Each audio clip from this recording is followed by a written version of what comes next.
So you said that you're in Turkey right now and you don't live anywhere. That was what you said before we went live. So what does that mean, you don't live anywhere? It means I do not own nor rent any property. Do you just stay in Airbnbs or hotels? Yeah, I mean, I've got, there's a family home. My parents have a house, multiple in the UK, so it's not like there's no home base at all in terms of my wider family. But I currently do not have a set base for myself as an individual, and that's relatively new. That's new as of last year, when stuff started to get really gnarly. At the end of 2020, beginning of 2021, I actually made a very strong decision that I was going to leave the UK permanently. It was something that was going to happen anyway, but it really, really accelerated it due to a range of different factors, which we can talk about if you want to. But I kind of drew that line in spring last year, and then I went off to, spent some time in Turkey. I was in the States for several months. I went to Mexico for another month before coming back to the UK to handle some business. And as of 2 weeks ago, I dipped out again. And so 2022 is going to unfold. However, we're going to see. So what was the main contributing factor in your concerns to live that way?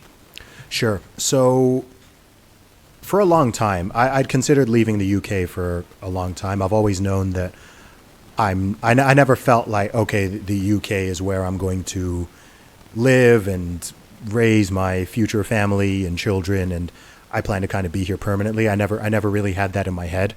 I actually almost moved to Czech Republic at one point. I almost moved to Budapest at one point, but at that point in time, in terms of my career and my finances, I wasn't yet at the level of complete location independence that I'm at now, where I can live in any city or country and be fine.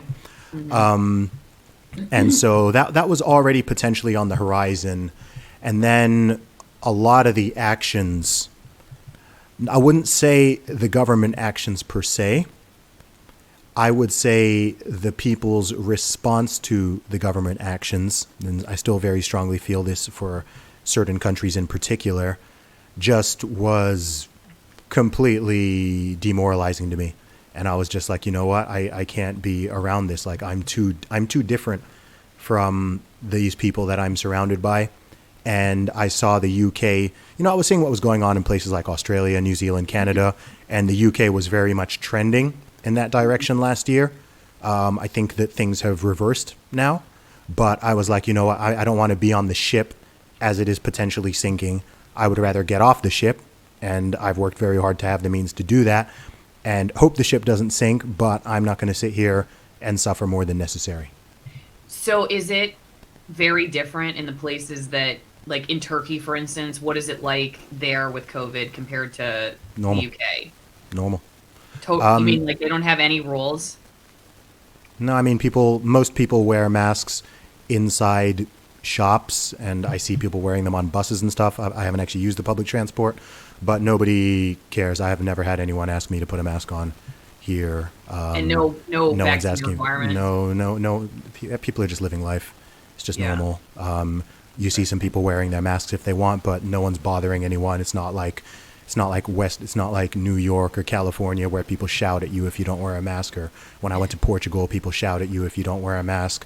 People don't do that in the UK either, by the way. Like the UK is actually pretty chilled on that front, in terms of people leaving you alone. But I mean, right now, the thing is, things are at a different situation now than they were, say, a year ago. If you talked to me a year ago, holy crap, England was terrible. It was terrible. It's fine now. Now it's one of the better places in the West. After red states in the USA, England is the best place to be in the Anglosphere right now. Is that because Scot- people push back on the mandates there? Yeah, a little bit. So I think when it comes to the Anglosphere countries in particular, and this is something I've always suspected, but I've really seen it play out now, which is there is a kind of order or hierarchy in terms of, let's say, what would you call it? Liberty mindedness, rule following, viewing the government as an absolute authority and conformity. So this is why when you look at, even if you look at within the USA, if you look at the different responses between the blue areas and the red areas, the blue states in the USA and the blue cities and blue states in particular are much closer to the way certain European countries are, or closer to the way Canada is, or closer to the way Australia is. Whereas in the red cities, the red states, it's a lot more, I would say, kind of like the old school pure-blooded American style. Very, very liberty-minded people who believe their rights don't come from the government, who think the job of the government is to defend their rights, not to give it to them. And this mentality is actually it's not even close to a universal thing. Not at all. It's not even universal within the Anglosphere, let alone the entire Western world. If you look at places like Canada in general, Australia, New Zealand in general, they are much more statist, to use a simple term, right? They're more in terms of falling in line with what the government said. They don't believe that their rights are God-given and that the role of the government is not to infringe upon them. But if you believe your rights come from the government can also take your rights at the drop of a hat. So I could not, me personally, I would never want to live in somewhere like Canada or Australia. Like, I wouldn't even consider them. For me personally, I know lots of dope people in those countries. I have tons of fans and followers there, but those have always been out the question for me. Now, like in the past 2 years, they're super out the question. Like, I don't even want to visit them. But that's how it is. Like, I'm a very, very liberty-minded person, and not everybody is like that. And most people, whether or not they want to admit it, value the feeling of safety over liberty and freedom itself. People don't like to admit that. People don't like to say that explicitly, but I believe that's always been the truth, and I think the past 2 years have really shown that to be the truth. Before we get to the rest of this video, don't forget you can support my work by also checking out my sponsors and having a glass of wine or a cup of coffee in honor of free speech. The first is AllisonWinePromo.com, Allison with 1L winepromo.com. You get 50% off of my favorite Argentinian Malbecs and 50% off of shipping. They have switched out the 3 bottles from the last pairing, so check them out. Many of these are high altitude wines. They're very robust. They use no flavoring, no filtering, no dyes, and no excess chemicals. But if you need something to wake you up, like a strong cup of coffee, check out twinenginecoffee.com/Allison, twinenginecoffee.com/Allison. They've got a wide variety of roasts. These are high altitude, shade grown Nicaraguan coffees that are also USDA certified organic. Check out my sponsors and support free speech wherever you are. Okay, music is quite an emotional pursuit. Oh God, more on emotions. How does he maintain his objectivity in the face of massive rewards for promoting a more victim culture at the moment? How does he maintain his objectivity in the face of massive rewards? Man, I don't really think about it. I just do what I do.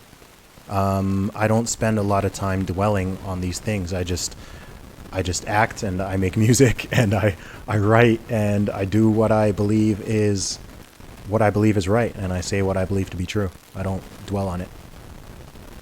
What percentage of artists you know agree with you but are too afraid to speak up? A lot.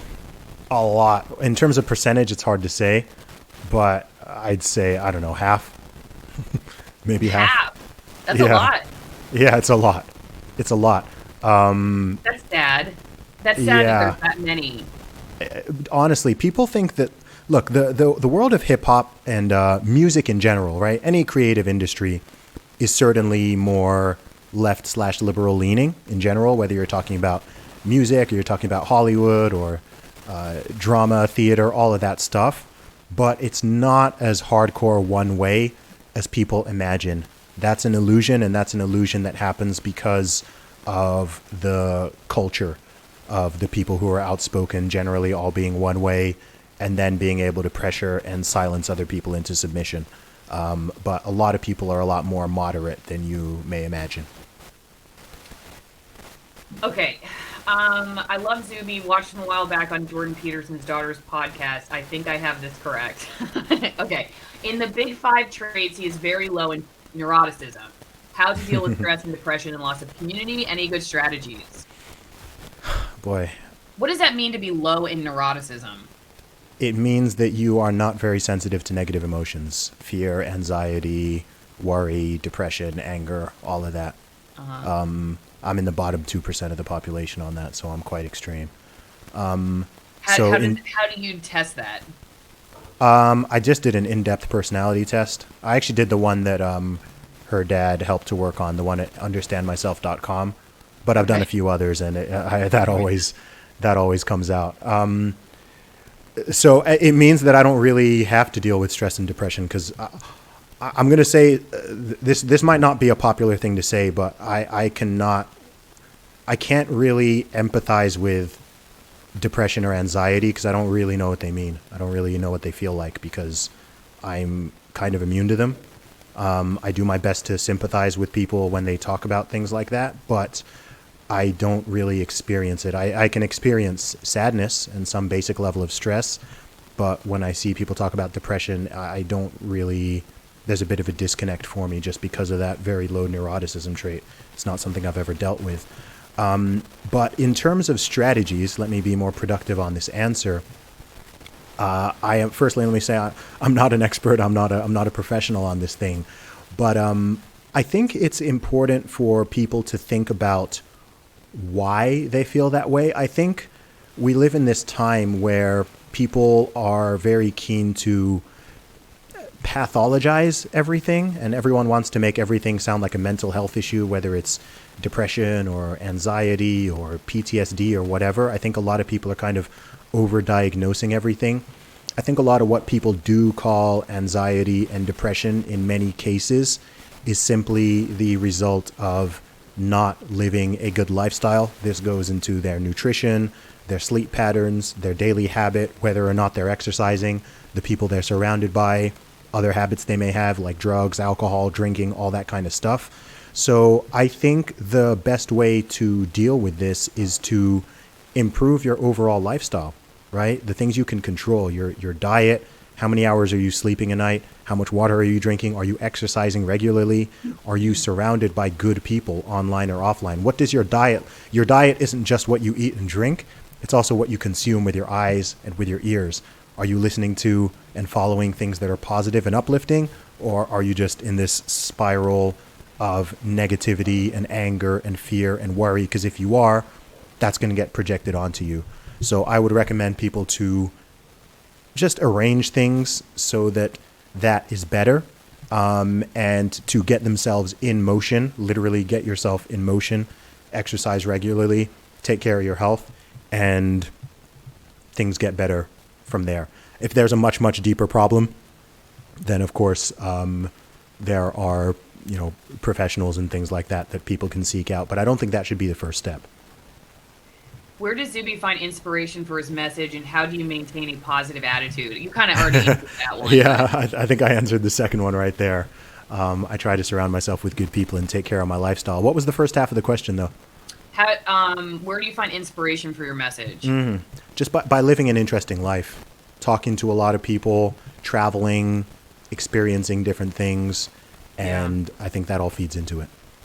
I agree with you. I think one of the problems in journalism is the bubble that a lot of journalists live in. They all go to school together, and then they live in, these little cities where they get their studio apartments and drink after work together. And the only time they're meeting people who are different are when they go do their interviews. They don't have friends outside of work that would give them different perspectives. And just the thing you mentioned at the beginning, how political leanings change depending on the environment and culture. Like a lot of, Americans may not realize how liberal they are compared to other parts of the world that are like, you think America is like, oh, we're so behind the times on this and that and women's rights and stuff. And you're like, well, wait a second. You know what I mean? Like, other parts of the world are still there. You know what I mean? Like way back where oh, yeah. We were. If you want to see a patriarchy, I can show you. Yeah, exactly. That's what I'm saying. It's just interesting, and that gives you that perspective. And I do think, you can't force people, even if you put them in a situation, necessarily learn anything from it. But I do think one thing that would help, at least in a world of journalism where critical thinking is important for your ability to see what's going on, would just having, these relationships with people who are different than you would make a big Big difference, or at least just seeing things, not just on your story, but like on a Saturday on the weekend or something, like knowing, going hunting or something that, no journalist would ever do, or like, okay. What does he feel is a persuasive message for folks that are skeptics about conservatism or populism? It seems to me that if the working classes can unite, I think that's what they say, we can manage to remove the authoritarian grip of institutions, public and private. I'm a big fan of role modeling, and just living out your values. I think that's more powerful. I think one of the mistakes more conservative people often make, and I see this especially in the USA actually, is I think people think that they can win simply by having better ideas and better arguments, which often means that they then overlook culture.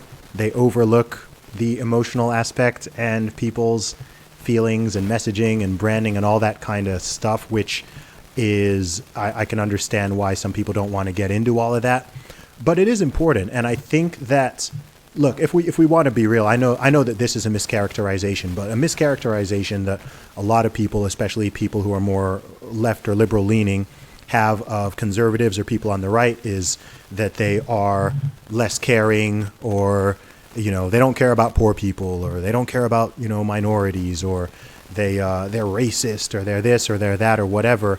And I think simply by just living your life well and living your values and just kind of being decent and being normal and being kind and generous and compassionate, then you remove people's ability to even try that stuff. I would kind of say the same with people who are religious, for example. I'm a Christian myself, and I think one of the best things somebody can do is just to be a light to the world. Be a light to the world. Just live your life.